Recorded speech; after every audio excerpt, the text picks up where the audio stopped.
All right, guys. Well, welcome. Today I'm doing the primary source for the Mongols and Turks. Let's get this started. All right. So document 1, Abun Athir, a Muslim historian on the Tatars, the Mongols. So first thing we know, he's a Muslim. So he's coming, so Islam, okay, on the Mongols. So if he's an outsider, we can probably say it's going to be probably a negative view. Probably, we're not really sure. On the Tatars, okay, a nickname for the Mongols in 1220 to 1221. Okay, so this is going to be in the major Mongol attacks. So, therefore, Islam and the Muslims have been afflicted. Afflicted is obviously a negative term. Okay, during this period with the calamities. Calamities is obviously incredibly negative. Okay, so obviously we were correct when we assumed that it was going to be negative. Wherewith no people hath been visited. Okay, so worst thing anyone has seen. These Tatars, may God confound them. Okay, confound, ruin. Okay, came from the east and wrought deeds which horrify all who hear of them, and which you shall, please God, set forth in full detail and proper connection. Okay, so they've come in, they've invaded from the east. Okay, so I would assume they are in the Middle East. These Muslims is where we can assume if they're coming from the east. In which, and of these shall God please set forth in full detail in their proper connection. And of these was the invasion of Syria by the Franks. Okay, may God curse them. So the Franks, if they're coming into Syria, which is going to be along the Mediterranean Sea, we're going to see a sea attack. Okay, it's a long way to walk. Curse of them. And out of the west, their attack on Egypt. So I would assume Franks. And the occupation of the port of Demina and therein, so that Egypt and Syria are likely to be conquered by them, but for the grace of God and help, which he forsouched us against them, we have mentioned under the years of these, moreover, that the sword was drawn between those who escaped and of those foes and stripes. So the Franks are going to lose, but attack Egypt and Syria. Okay, so let's try that again. Their attack on Egypt and occupation of the port of Damietta, so that Egypt and Syria were likely to be conquered by them. But for the grace of God and the help which he besouched us against them, we have mentioned under the years 614 AD, 1287, 19. Of these, moreover, was that the sword was drawn between those who escaped from these two foes, and strife was rampant. As we have mentioned, and verily unto God do we belong, and unto him do we return. So, times were tough. Times were tough under Frankish attacks, but they won. Okay. We ask God for such safety to Islam and the Muslims, for there is none to other to aid, help, or defend the true faith. But if God intends evil to any people, naught can avert it, nor have any ruler save him. As for these Tatars, their achievements were only rendered possible by the absence of any effective obstacle. So the Mongols only conquered because no one could stop them.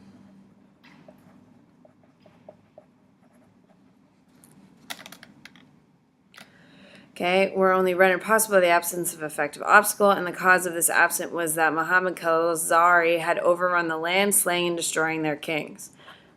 Okay, so this man paved the pathway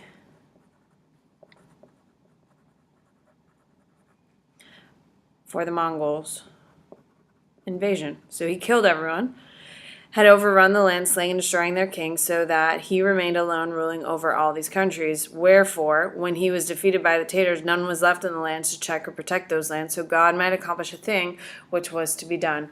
So Muhammad, sure, he was the one who conquered all this land. He was a Muslim, trying to unify the whole territory, killed all the kings. Once he took all the land, then the Mongols come in and swoop in, and he's saying that because there was no actual people to defend the land, it wasn't actually that much of an accomplishment. So when we talk about the subject of the piece, Islam under attack by Tatars and Franks. Audience, the Islamic people. The purpose, to clarify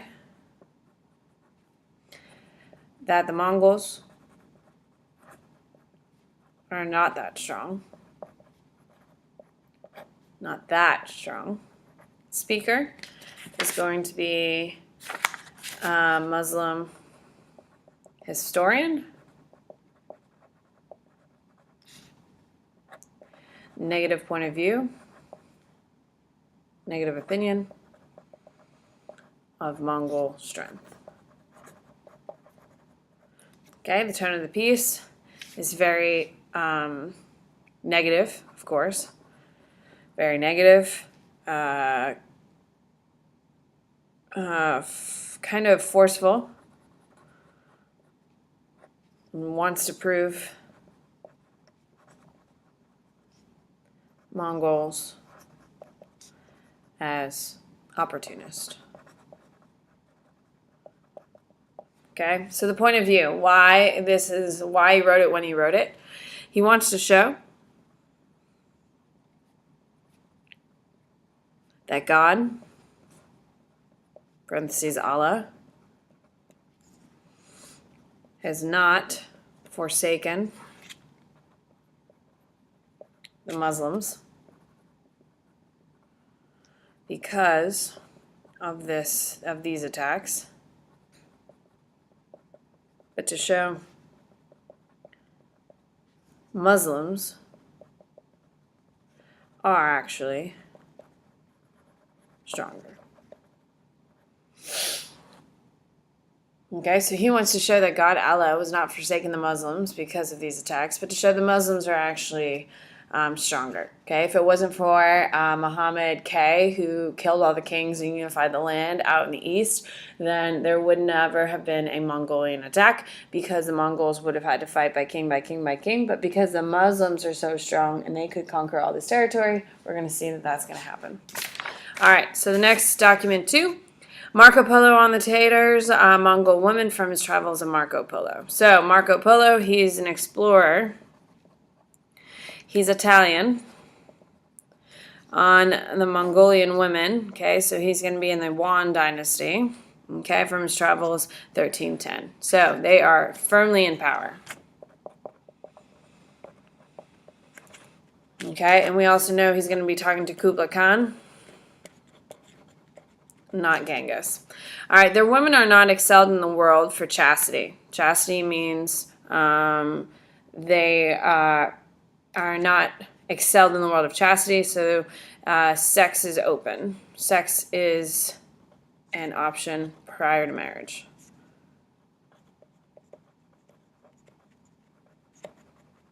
Okay, indecency. Okay, of conduct, nor for love or duty to their husbands. Of conduct, nor for love or duty to their husbands. So they kind of do whatever they want. Women behave. Women behave as they want. Okay, infidelity to marriage bed is regarded by them as a vice, not merely dishonorable. So it's a bad thing. It's seen as bad, but not horrific. Okay, not merely dishonorable, but for the most infamous nature, while on the other hand, it is admirable to observe the loyalty of their husbands towards their wives. Okay, so men are very loyal to their wives. Men are very loyal to wives. We've never seen that. Okay, it's usually the opposite way. Amongst whom, although there are perhaps 10 or 20, there prevails a highly laudable degree of quiet and union. No offensive language is ever heard, their attention being fully occupied with their traffic, as already mentioned. Okay, so sex is okay. Cursing, not. There are no, perhaps 10 or 20. There prevails a highly laudable degree of quiet and union. No offensive language is ever heard, their attention being fully occupied by the traffic. And there are several domestic employments, such as the provision of necessary food for the family, the management of servants, and the care for children, a common concern. Okay, so women are still running the house.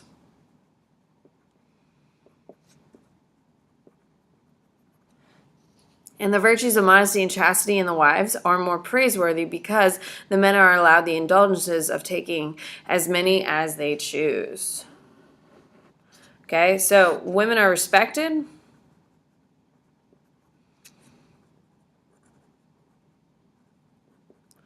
But multiple wives are okay.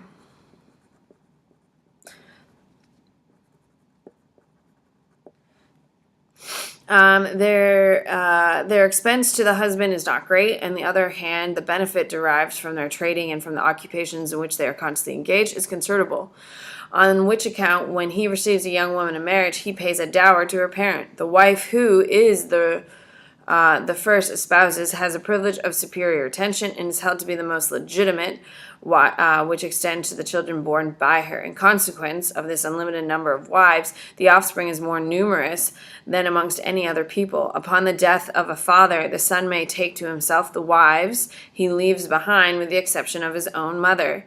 They cannot take their sisters to wife, but upon the death of their brothers, they can marry their sisters-in-laws. Every marriage is solemnized with great ceremony. Okay. All right. So Mongols. Who doesn't love the Mongols? All right. So we're going to see this is clearly a patriarchy.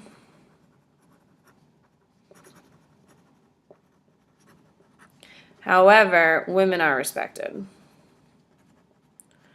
More so than we've seen in any other, I would say, in any other society so far. All right. So the subject. Okay, the Mongol marriages and family structure. Audience, Italians back home.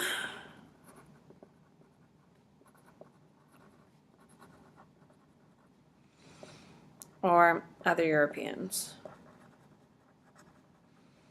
Okay, the purpose?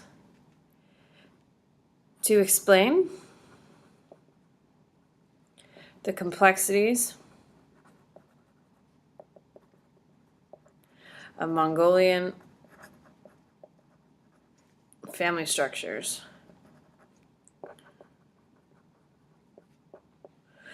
Speaker, Marco Polo, Italian explorer, became friendly, very friendly, with Yuan dynasty. Tone? Surprised. Kind of shocked. And impressed, I would say. With, I would say, how it worked. Kind of like shocked, but definitely kind of impressed. The point of view. The point of view, why he wrote it when he wrote it. He was shocked by the role and freedom women had in the Mongolian Empire, the Mongolian family structure. Shows that women were valued and respected as almost equals.